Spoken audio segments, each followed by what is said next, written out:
बरं झालं आठवण केली. ओके. मला वाटलं होतं की रेकॉर्डचं ऑप्शन येणार नाही आता, कारण मी सबस्क्रिप्शन सोडून दिलं होतं. पण येतंय, ते ऑप्शन आहे. बघूयात आता काय होतंय. ओके. एनिवे, सो आता नेक्स्ट पॉइंटला सुरुवात करतोय. आतापर्यंत आपण इलेक्ट्रोलायटिक सेल बघत होतो. या इलेक्ट्रोलायटिक सेलकडनं आता आपण व्होल्टाइक सेलकडे येणार आहे. गॅल्व्हॅनिक सेल, व्होल्टाइक सेल यालाच ऍक्च्युअली आपण अजून असंही म्हणतो इलेक्ट्रोकेमिकल सेल. खरं तर याच्या आधी तुम्ही बघितलं असेल तर इलेक्ट्रोकेमिकल सेलचे 2 टाइप्स. हे इलेक्ट्रोकेमिकल सेलचे 2 टाइप्स म्हणून आपल्याला असं सांगितलं गेलेलं होतं की एक आहे इलेक्ट्रोलायटिक आणि दुसरा आहे गॅल्व्हॅनिक किंवा व्होल्टेक. ज्याचं एक्झाम्पल आपण डॅनियल म्हणून घेत होतो. पण ऍक्च्युअली ते बुकमध्ये तसं आलंय, त्यामुळे मला सुद्धा आपल्या नोट्समध्ये वगैरे तसं घ्यायला लागलं. पण ऍक्च्युअली सिच्युएशन अशी आहे की गॅल्व्हॅनिक सेल म्हणजेच इलेक्ट्रोकेमिकल सेल. ओके, हे काही इलेक्ट्रोकेमिकल सेलच्या 2 टाइप्स खरं तर असं म्हणलं जात नाही. पण तुम्हाला तसं बुकमध्ये म्हणलंय, त्यामुळे मला सुद्धा तसंच म्हणायला लागलेलं आहे आपल्या नोट्समध्ये. ओके, सो आता आपण डायरेक्टली विचार करायला सुरुवात करूया. What is galvanic cell, what is voltaic cell किंवा व्हॉट इज इलेक्ट्रोकेमिकल सेल. खूप वेळेला आपलं बोलून झालंय, पण तरी सुद्धा एकदा परत डॅनियल सेल एकदा ड्रॉ करतो. थोडे अजून डिटेलमध्ये जाऊ, कारण आपल्याला त्या डिटेल गोष्टी लागणार आहेत आता याच्यानंतर. बघा काय म्हणतंय. कुठलाही व्होल्टाइक सेल किंवा गॅल्व्हॅनिक सेल जर सेट करायचं असेल तर आपल्याला काय करायला लागत असतं. एक 2 बीकर्स घेतले, 2 कंटेनर्स, त्याच्यामध्ये 2 सोल्युशन्स भरून ठेवली आहेत वेगवेगळ्या सॉल्ट्सची. फॉर एक्झाम्पल झिंक सल्फेट, दुसरीकडे कॉपर सल्फेट. याच्यामध्ये ज्या मेटलचं सॉल्ट सोल्युशन आहे त्याच्या मेटलचा रॉड इकडे डिप केला. या साईडला दुसऱ्या बाजूला ज्या मेटलचं सोल्युशन आहे, सॉल्ट सोल्युशन, त्या मेटलचा रॉड इकडे डिप केला. त्याच्यानंतर हे कनेक्ट करून टाकलं थ्रू मेटल वायर. आणि त्याच्यानंतर एक यू शेपची ट्यूब घेतली, ज्याच्यामध्ये आपण अगार अगार जेल आणि सॅच्युरेटेड केसीएल सोल्युशन अशा 2 गोष्टी फिल करून ठेवलेल्या असतील. इथे हे जे माउथ आहे हे ऍक्च्युली ओपन असतं, त्याचं एक लहानसं होल असतं त्याला, आणि त्या होलमध्ये कॉटन प्लग भरून घालून ठेवला जातो. कॉटन प्लग ज्या वेळेला आपण हे अशी इन्व्हर्ट करून ही यू शेपची ट्यूब इकडे ठेवतो, त्यावेळेला तो आतल्या सॅच्युरेटेड सोल्युशन मुळे असेल किंवा या इथल्या सोल्युशन मुळे असेल, तो कॉटन प्लग ओला होणार आहे. त्याच्यामुळे काय होतं, हे जे लिक्विड आहे ते आणि हे लिक्विड याच्या मधल्या सॅच्युरेटेड सोल्युशन मुळे 3 जण कॉन्टॅक्टमध्ये येतात. म्हणजे 2 इलेक्ट्रोलाइट्स, झिंक सल्फेट आणि कॉपर सल्फेट सोल्युशन, हे पूर्ण कनेक्शन मध्ये येतात थ्रू सॉल्ट ब्रिज. याला आपण म्हणणार आहे सॉल्ट ब्रिज. इथं मेटलची वायर आपण यूज केलेली आहे. आता लास्ट टाइम आपण ज्या वेळेला डॅनियल सेल बद्दल बोलत होतो, त्यावेळेला एकदा 11 ची रिव्हिजन घेत असताना आपण हे बोललेलो होतो की हे जे 2 इलेक्ट्रोड्स आहेत, zinc rod dipped in ZnSO4 solution और copper rod dipped in copper sulphate solution, हे जे 2 जण आहेत, 2 सेल्स आहेत किंवा 2 इलेक्ट्रोड्स आहेत, ह्याच्यात कुठं ऑक्सिडेशन होणार आणि कुठं रिडक्शन होणार हे कशावरनं ठरतं. हे ठरत असतं इथं ऑक्सिडेशन होणार का रिडक्शन होणार, हे ठरत असतं इकडं कोण अटॅच केलंय त्याच्यावर. सिमिलरली इकडं काय होणार, ऑक्सिडेशन का रिडक्शन, हे कशावरती ठरतं, इकडं कोण अटॅच केलंय त्याच्यावरती ते ठरत असतं. सो याचा अर्थ काय होतो, याचा अर्थ होत असतो की दोन्ही पॉसिबिलिटीज आहेत. या इलेक्ट्रोड पाशी ऑक्सिडेशन रिडक्शन होऊ शकतं, या इलेक्ट्रोड पाशी सुद्धा ऑक्सिडेशन रिडक्शन होऊ शकतं. डिपेंड करतो उरलेला दुसरा इलेक्ट्रोड आपण काय अटॅच करतोय, त्या दोघांचं एकमेकांबरोबर कंपॅरिझन करायचं. ज्याचं ऑक्सिडेशन पोटेन्शियल जास्त तिथं ऑक्सिडेशन होणार, ज्याचं रिडक्शन पोटेन्शियल जास्त तिथं रिडक्शन होणार. मग हे आता ऑक्सिडेशन पोटेन्शियल जास्त आहे का रिडक्शन पोटेन्शियल जास्त आहे, कसं आयडेंटिफाय करायचं. ते आपण 11 स्टँडर्ड मध्ये आपल्याला इलेक्ट्रोकेमिकल सिरीज झालेली होती, त्या सिरीज मध्ये जो सिक्वेन्स आहे किंवा जो EMF व्हॅल्यूज आहेत, त्या व्हॅल्यूज प्रमाणे आपल्याला चेक करता येऊ शकतं. ओके, त्या केसमध्ये हायड्रोजनची व्हॅल्यू आपण 0 घेतो आणि त्याच्यापेक्षा जर पॉझिटिव्ह व्हॅल्यूज असतील रिडक्शन पोटेन्शियलच्या, तर जेवढी जास्त मोठी व्हॅल्यू पॉझिटिव्ह व्हॅल्यू असेल तेवढं ते जास्त चांगलं रिडक्शन पोटेन्शियल, जेवढं जास्त मोठं reduction potential.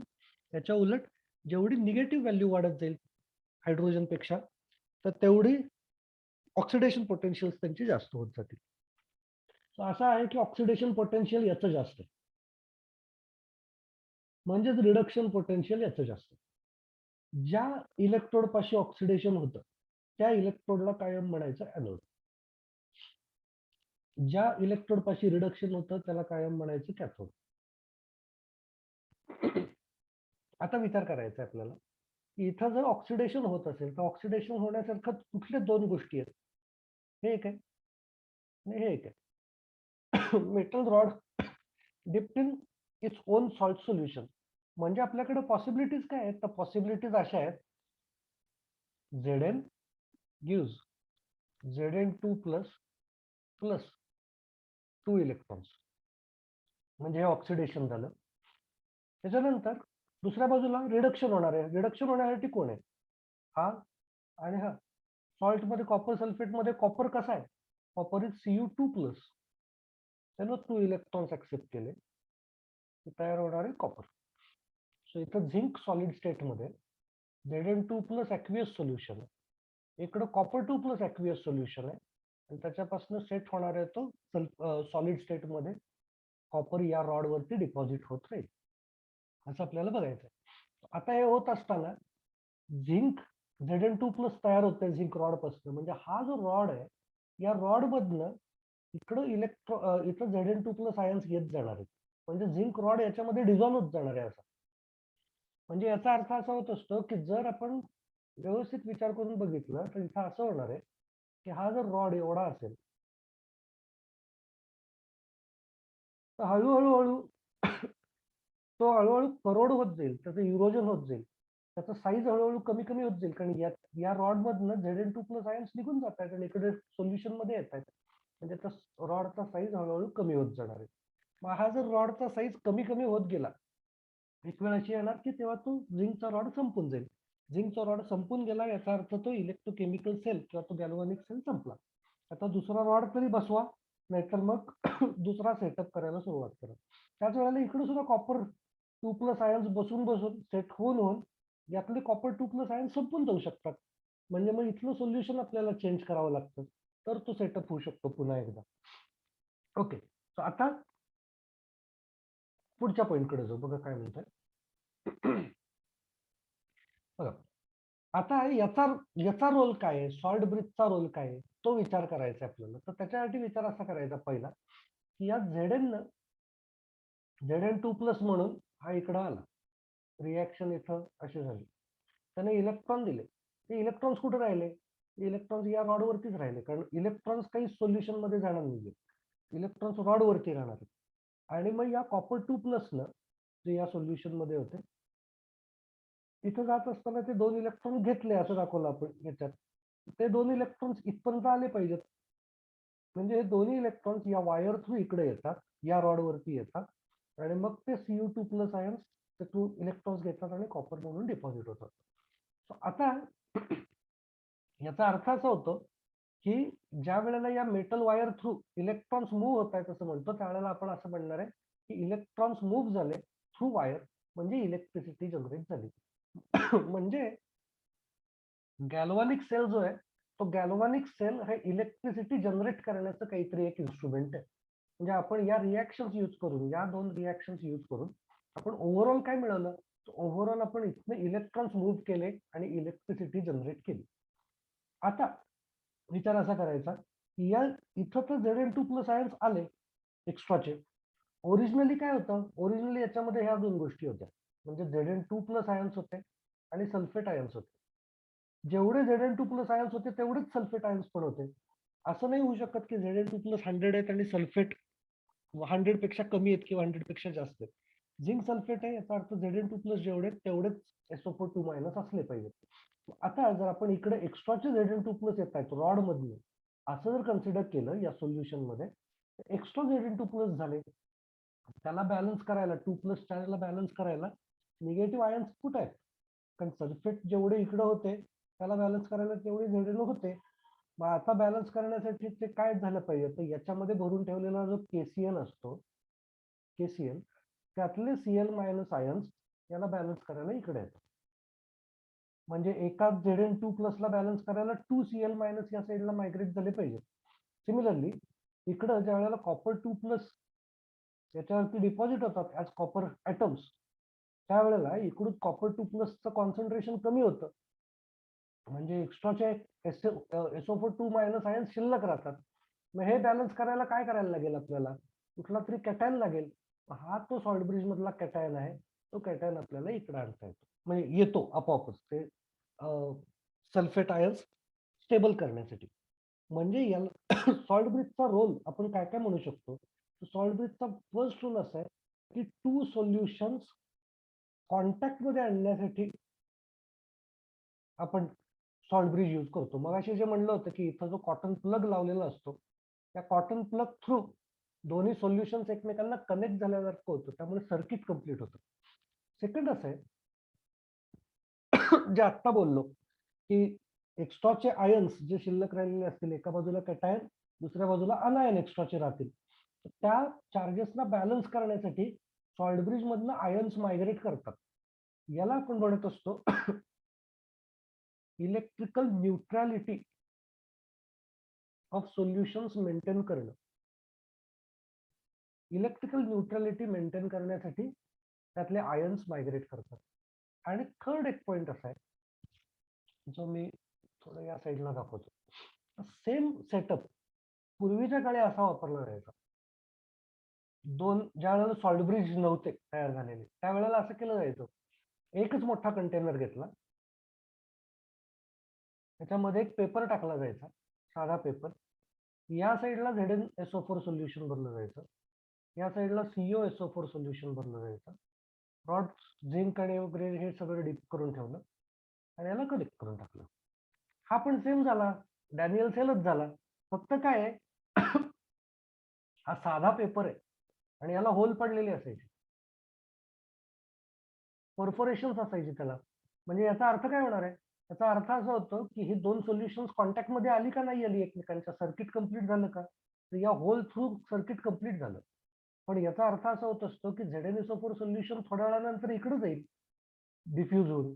Similarly copper sulphate solution सुद्धा डिफ्यूज होऊन त्या होल्स मधनं इकडे येईल. आणि एक वेळ अशी येईल की दोन्ही सोल्युशन्स कंप्लीट ज्यावेळेला मिक्स होऊन जातील त्यावेळेला तो सेल बंद पडेल. पण पहिलं असा प्रकार आहे की तो सर्किट कंप्लीट करण्यासाठी पूर्वीच्या काळी असं केलं जायचं. ज्या वेळेला सॉल्ट ब्रिज तयार झाले त्याच्यानंतर आपल्याला याची गरज नाही पडली. म्हणजे सॉल्ट ब्रिजचा रोल काय आहे? तर तिसरा रोल असा आहे की ही दोन सोल्युशन्स मिक्स होऊ नयेत याच्यासाठी सॉल्ट ब्रिज काम करतो. हा तिसरा रोल आहे. आपण एक एक एक एक आपल्या बुकलेट मधलं बघू काय म्हणलंय बघा. इथपर्यंत आत्ता काही डाऊट असेल तर विचारा. First it helps to complete the electrical circuit, म्हणजे दोन्ही सोल्युशन्स एकमेकांच्या कॉन्टॅक्टमध्ये येतात. It prevents mixing of the two electrode solutions. आत्ता जे म्हणलं ते पूर्वीच्या काळी एकाच कंटेनरमध्ये दोन घेतले जायचे, फायनली ते कधीतरी मिक्स होऊन जायचे. It maintains electrical neutrality in both the solutions by flow of ions. बघा बरं, विचारा, कुणाला काही डाऊट असेल तर विचारा.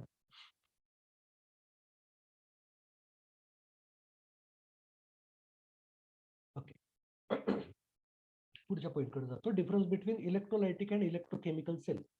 सेम क्वेश्चन याच्याऐवजी गॅल्व्हॅनिक सेल असं म्हणलं तरी चालणार आहे. गॅल्व्हॅनिक किंवा व्होल्टाइक सेल, अर्थ तोच करणार आहे आपण. ओके, गॅल्व्हॅनिक किंवा व्होल्टाइक सेल. पॉइंट्स बघा काय काय आहेत. आता इलेक्ट्रोलायटिक सेल इथे एक मेन्शन करतो. असं हे घेतलं, इथं सेल बॅटरी लावली, सोल्युशन घेतलं, हे इलेक्ट्रोलिसिस चाललंय NaClचं.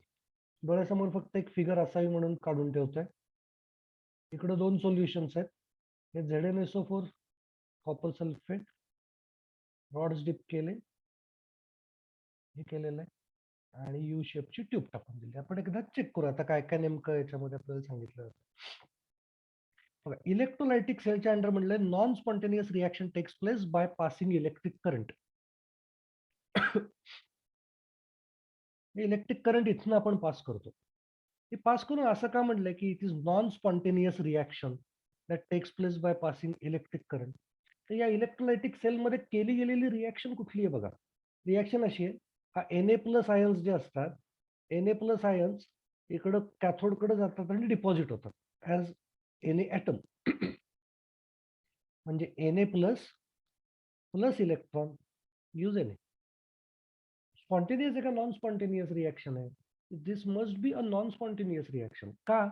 तर sodium is a metal, it has tendency to lose electron, म्हणून तर आपण त्याला मेटल म्हणतो. इनफॅक्ट आपण त्याला असं म्हणत असतो, सोडियम हा खूप जास्त रिॲक्टिव्ह मेटल आहे, कारण त्याच्याकडे आउटरमोस्ट शेलमध्ये एक एक्स्ट्रा इलेक्ट्रॉन आहे. तो इलेक्ट्रॉन देऊन टाकल्यानंतर Na+ आयन तयार होणार आहे, which is more stable because all the shells, all the orbitals are completely field.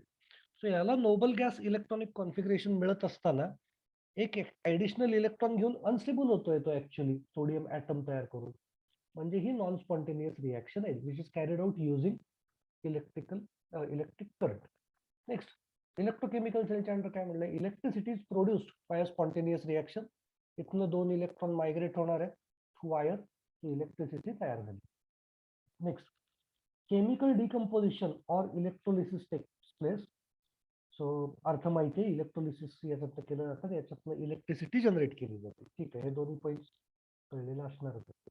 Electrical energy is converted into chemical energy. इथली इलेक्ट्रिसिटी यूज करून आपण या रिॲक्शन्स, इथं सोडियम डिपॉझिट करणं किंवा क्लोरीन गॅस लिबरेट करण्याच्या रिॲक्शन कॅरी आउट करतो. So electrical energy is converted to chemical energy.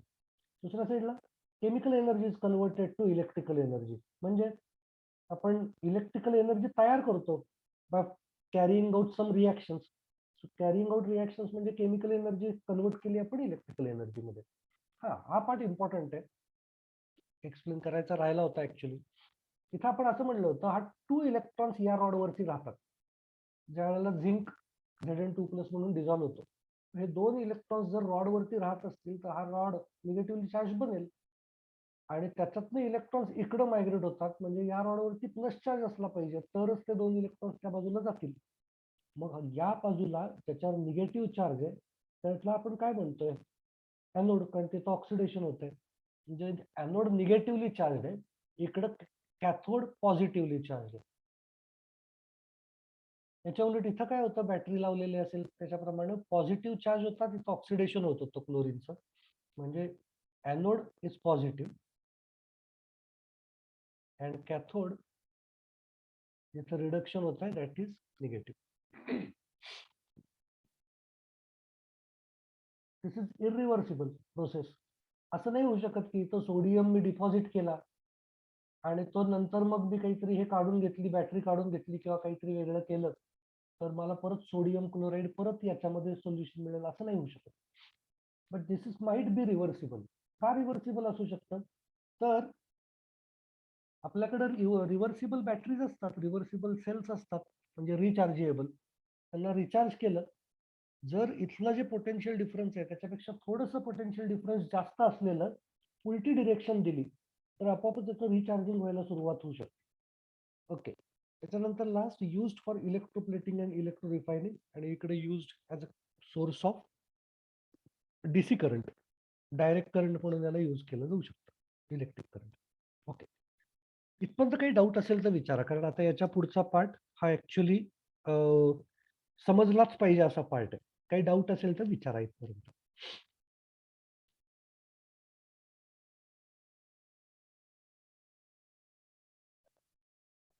बघा आता काय म्हणतोय बघा, आपल्याला काही वेळेला बोर्ड एक्झाम मध्ये असा डायरेक्ट क्वेश्चन येत असतो, what are the conventions used to represent galvanic sale.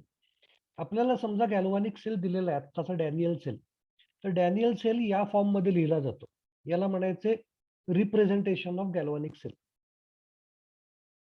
काय केलेलं आहे याच्यामध्ये, हा zinc rod solid state, Zn2+ solution, त्याचं कॉन्सन्ट्रेशन, कॉपर 2+, कॉपर, हे सगळं जे रिप्रेझेंटेशन आहे हे रिप्रेझेंट डॅनियल सेल्स आहे. सो आता हे नेमकं कसं कसं केलं जातं तर याच्यामध्ये मेन्शन करायचा ट्राय करतो बघा, व्यवस्थित लक्ष द्या.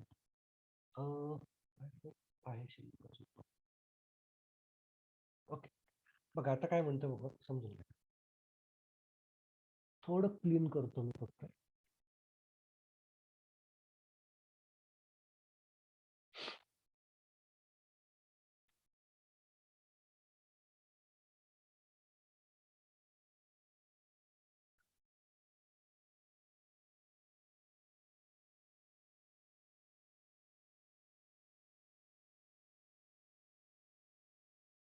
बघा आता, समजा मी असं म्हणलं, पहिलं कन्व्हेन्शन आपल्याला लिहायला सुरुवात करायची, आपल्याला शॉर्ट फॉर्म मध्ये हा सेल सांगता आला पाहिजे. तिथले जे रूल्स आहेत, एका मागनं एक फक्त अगदी शॉर्ट मध्ये सांगायचा ट्राय करतो. बघा, समजून घ्या. Anode on left and cathode on right. हा फर्स्ट रूल आहे. म्हणजे आपल्याला काय सांगायचं आहे, आपल्याला लेफ्ट हँड पासून अशी जर आपण सुरुवात करत असलो लिहायला, इकडच्या साईडला आपल्याला एनोड जो कडे असेल तो लिहायचा आहे, इकडच्या साईडला कॅथोडचा पार्ट येऊन मग ती सेल रिॲक्शन संपली पाहिजे, सेल रिप्रेझेंटेशन संपलं पाहिजे. मग आता याच्यामध्ये एनोड लेफ्टला आणि कॅथोड राईटला, एनोड म्हणजे एक इलेक्ट्रोड झाला, तो हा एक इलेक्ट्रोड कसा सांगायचा? एक इलेक्ट्रोड म्हणजे समजा एनोड मेन्शन करायचं आहे, मी ते मेन्शन करतो. Any electrode whether it is anode or it is cathode, any electrode is shown as metal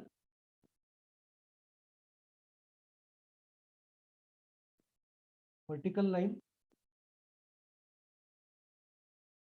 metal ion. आता हे मी एक्झाम्पल म्हणून घेतोय, मेटल आयन. अर्थ काय होत असतो याचा? तर जर गॅस असेल तर चालणार आहे आपल्याला, metal vertical line metal ion. म्हणजे आता याचा अर्थ, यातलं ही जी लाईन काढली आहे दोन गोष्टींच्या मध्ये, याला आपण म्हणतात असं म्हणायचं इन कॉन्टॅक्ट विथ, असा त्याचा अर्थ होतो. म्हणजे any electrode is shown as metal vertical line metal ion, म्हणजे metal in contact with metal ion असा त्याचा अर्थ होणार. म्हणजेच metal dipped in metal ion solution. Okay, म्हणजे हा zinc rod dipped in Zn2 plus ion solution. हे represent कसं करणार आपण? Zn vertical line Zn2. आता हे आयन्स ऍक्वियस आहेत, ते मेन्शन करायचं. कुणाला काही डाऊट येतोय का, सांगा जरा. ओके, आता कॉपरला जर दाखवायचं असेल तर इकडचं आपण असं दाखवू शकतो, Cu/Cu2 प्लस ऍक्वियस. ओके, वर्टिकल लाईनचा अर्थ होणार आहे इन कॉन्टॅक्ट विथ. हे डिलीट करतो. नेक्स्ट बघा पॉईंट.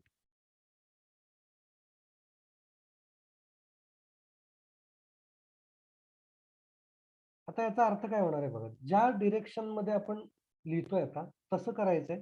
म्हणजे Znचं Zn2 प्लस होतं, म्हणून मी इकडचा एनोड लिहित असताना Zn आधी, Zn2 प्लस नंतर लिहिला.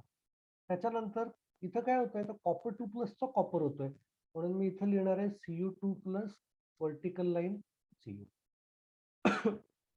म्हणजे मला एनोडची साईड लक्षात आली, Znचा Zn2 प्लस झाला, इकडचं मला लक्षात आलं Cu2 प्लसचा Cu तयार झाला. ओके, आता हे सोल्युशन ऍक्वियस आहे, हे पण सोल्युशन ऍक्वियस. काही वेळेला इकडं मायनस साईन दिली जाते, इकडं प्लस साईन दिली जाते, म्हणजे एनोड कॅथोड निगेटिव्हली चार्ज आहे, पॉझिटिव्हली चार्ज आहे हे सांगितलं जातं. पण याचं कंपल्शन नाहीये, हे चार्जेस नाही दाखवले तरी चालू शकतात. ओके, तर हे मी कट करून ठेवतो आता.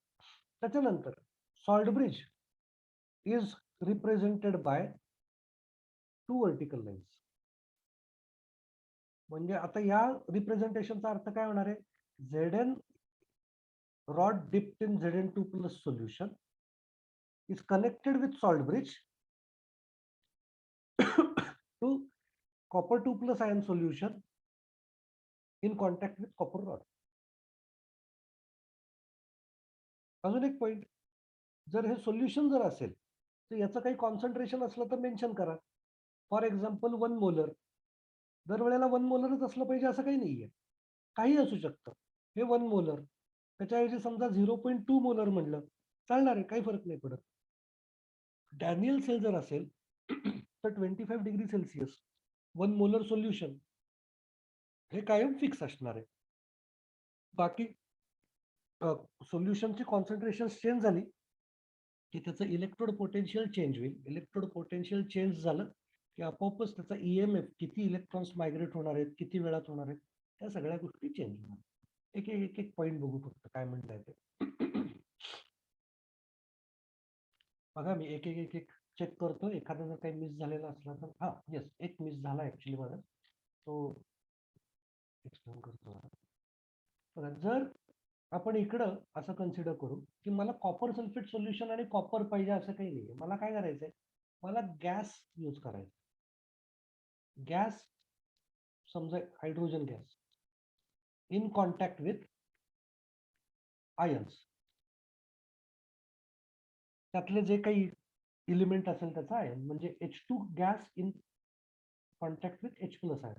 म्हणजे हा जर गॅस असेल हे ॲक्वियस सोल्युशन असू शकतो. फॉर एक्झाम्पल बीकर आहे, या बीकरमध्ये HCl भरून ठेवलेलं आहे आणि त्याच्यामध्ये समजा हायड्रोजन गॅस आहे. हायड्रोजन गॅस त्याच्या कॉन्टॅक्टमध्ये. आता गॅस कॉन्टॅक्टमध्ये सोल्युशनच्या कसा आणू शकतो, तर पाईपमधनं जर मी हायड्रोजन गॅस इकडं सोडला त्याच्यामध्ये बबल्स येतील. हे बबल्स ज्या वेळेला हायड्रोजनचे HCl गॅसच्या HCl सोल्युशनच्या कॉन्टॅक्टमध्ये येतील त्याला आपण हा इलेक्ट्रोड म्हणू शकणार आहे. आता याला वायर कुठे लावता येणार आहे, हायड्रोजन गॅसला वायर नाही लावता यायची. मग काय करायचं, मग याच्यामध्ये जर मी असा इथं समजा प्लॅटिनम डिप करून ठेवला, हे जे गॅस बबल्स आहेत हायड्रोजनचे ते याच्यावरती ऍडसॉर्ब होतात. प्लॅटिनम आहे तो, त्याच्यामुळे त्याच्यावरती हायड्रोजन गॅस ऍडसॉर्ब होईल. म्हणजे त्याचा अर्थ असा होत असतो की हे जी वायर आता आपण झिंक आणि कॉपरला अटॅच केली आहे तशीच ही वायर जर याच्यापर्यंत आणून ठेवली तर या हायड्रोजनच्या इलेक्ट्रोड बरोबर ते कनेक्शन झाल्यासारखं होईल. बरोबर, म्हणजे वायर थ्रू आपल्याला कनेक्ट जर करायचं असेल तर त्याला गॅस साठी कुठला तरी इनर्ट मेटल लागतो. इनर्ट मेटलचा रॉड जो स्वतः त्याचं ऑक्सिडेशन रिडक्शन नाही करणार आहे, स्वतः त्या सेल रिॲक्शन्स मध्ये पार्टिसिपेट नाही करणार आहे, but just for the sake of connecting wire आपण त्याला त्या हायड्रोजन किंवा जो कुठला गॅस असेल त्याच्या कॉन्टॅक्टमध्ये आणलंय. फॉर एक्झाम्पल Cl2/Cl- म्हणजे आपण HCl मध्येच समजा किंवा KCl सोल्युशन मध्ये क्लोरीन गॅस बबल केला. क्लोरीन गॅस बबल केल्यानंतर तिथं कुठला तरी मेटलचा रॉड पाहिजे, तर आपण नॉर्मली प्लॅटिनमचा यूज करतो. मग हे रिप्रेझेंट कसं करायचं, आता रिप्रेझेंट असं करायचं, hydrogen gas contact with platinum आहे त्यामुळे प्लॅटिनम /H2/H+ असं केलं जाणार. आता जर आपल्याला याचं प्रेशर मेन्शन करायचं असलं हायड्रोजन गॅसचं तर त्याचं ते मेन्शन करणार आपण. HClचं कॉन्सन्ट्रेशन सांगायचं समजा 0.1 मोलर, हे मेन्शन केलं. ओके, हे मेन्शन करू शकतो. मध्ये सॉल्ट ब्रिज आहे, सॉल्ट ब्रिज आपण 2 व्हर्टिकल लाईन्सने दाखवू शकतो. म्हणजे समजा आता मला हा कॉपर नाही करायचा येतं, आता मला काय करायचं, आता मला hydrogen gas bubbled in HCl solution असं करायचंय समजा इकडचं, हे मी काढून टाकतो डायरेक्ट. म्हणजे आता काय आपल्याला केलं पाहिजे, म्हणजे मी आता असं करतो इकडची साईड, हे HCl सोल्युशन आहे म्हणजे याच्यामध्ये H+ आयन्स आहे आणि याच्यामध्ये एक पाईप आणतो.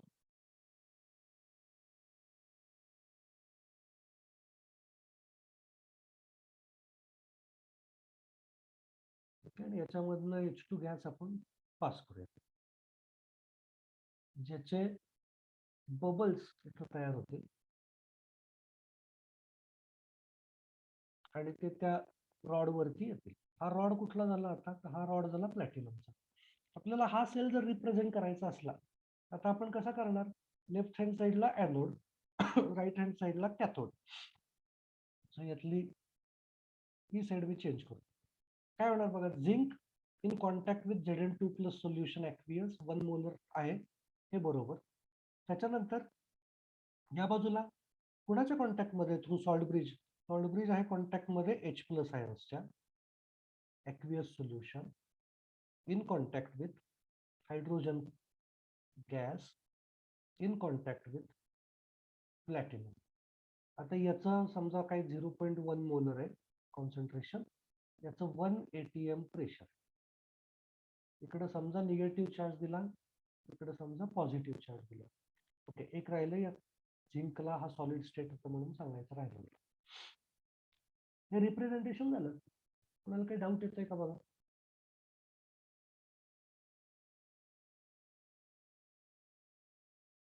Okay, great.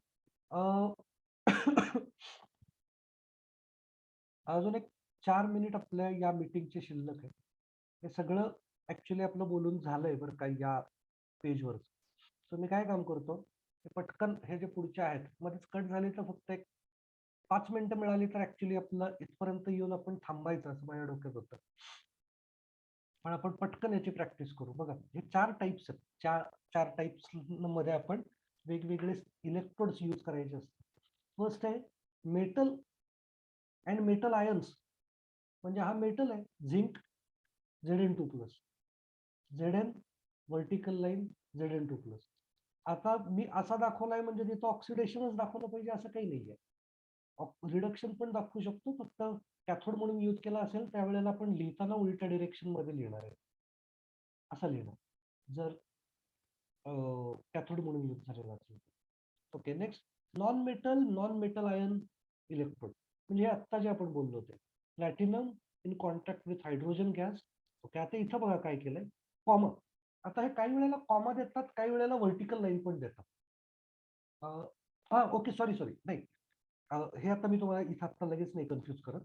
बघा, platinum vertical line H2 gas ब्रॅकेटमध्ये प्रेशर ऑफ H2.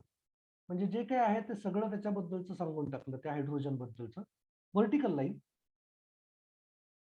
लाईन ही म्हणजे in contact with H+ ions, म्हणजे त्याला HCl मध्ये बबल केलंय त्या हायड्रोजन गॅसला, जे ॲक्वियस सोल्युशन मध्ये प्रिपेअर केलेलं होतं. क्लोरीनचं Cl- Cl2 गॅस, त्याचं प्रेशर, याचं काही कॉन्सन्ट्रेशन दिलं असेल तरी चालू शकतं. आपल्याला जेवढ्या गोष्टी त्याच्या माहिती असतील तेवढ्या देता येईल. आता या केसमध्ये H2 चा H+ झाला का H+ चा H2 झाला, हे कशावरती अवलंबून आहे? तो इलेक्ट्रोड आपण कॅथोड म्हणून वापरतोय का ॲनोड म्हणून वापरतोय त्याच्यावरती अवलंबून आहे. आपण एका पद्धतीनं रिॲक्शन लिहिली की रिडक्शनची रिॲक्शन नेहमी आपण दाखवतो, म्हणून मी या फॉर्म मध्ये दाखवलेली आहे. पण याच्याऐवजी उलट्या डिरेक्शनची रिॲक्शन तुम्ही एक्झाम मध्ये लिहिली तर चालणार नाही का? चालणार आहे. जर फक्त हेच विचारलेलं असेल तर एक स्पेसिफिक कुठला इलेक्ट्रोड घेतलेला असेल, सेल घेतला असेल तर त्याच्यात असलेलं वापरलं पाहिजे.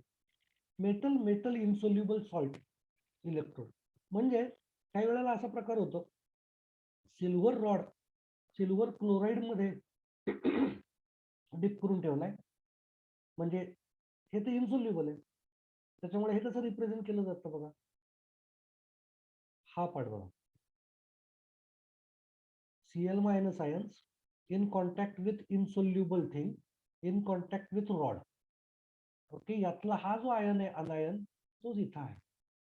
म्हणजे आपल्याकडे कसा सेल झाला तो, याच्यामध्ये Cl- आयन्स आहेत, त्याच्यामध्ये त्याचा प्रेसिपिटेट आहे AgCl चा, आणि त्याच्यामध्ये हा सिल्वरचा रॉड डिप करून ठेवलाय.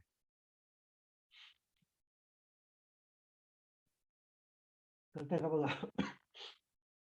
ओके, सो असं असलं तर कशा पद्धतीनं रिप्रेझेंट करायचं हे सांगितलेलं, या पद्धतीनं केलं जाणार. आणि नेक्स्ट लास्ट वन, रिडॉक्स. एकाच मेटलचे 2 व्हॅलन्सीज आहेत आणि दोन्ही सोल्युशनच्या फॉर्म मध्ये, तर असं केलं जाणार. म्हणजे दोन्ही सोल्युशन्स आहेत, Fe2+, Fe3+, दोन्ही सोल्युशन्सच आहेत. मग यांना आता कनेक्ट कसं करणार? Fe2+ चं कन्वर्जन Fe3+ मध्ये होऊ शकतं, किंवा Fe3+ चं कन्वर्जन Fe2+ मध्ये होऊ शकतं. इलेक्ट्रोड कुठला आहे तो वापरलाय त्याच्यावर डिपेंड. प्लॅटिनम रॉड त्याच्यामध्ये डिप करायचा. हे रिप्रेझेंट बघा कसं केलं जातंय, platinum rod in contact with Fe2+, पण मग इथं स्लॅश नाही करत, व्हर्टिकल लाईन नाहीये, कॉमा आहे. ओके. एक 5 मिनिटं फक्त आपण परत कनेक्ट करूयात. 5 मिनिटामध्ये आपलं लेक्चर संपून टाकतो. फक्त एकदा कनेक्ट करा. संपत आलाय हे. माझे 10 मिनिट्स संपत आलेले आहेत. कट करतो, लगेच जॉईन करा 2 मिनिटं.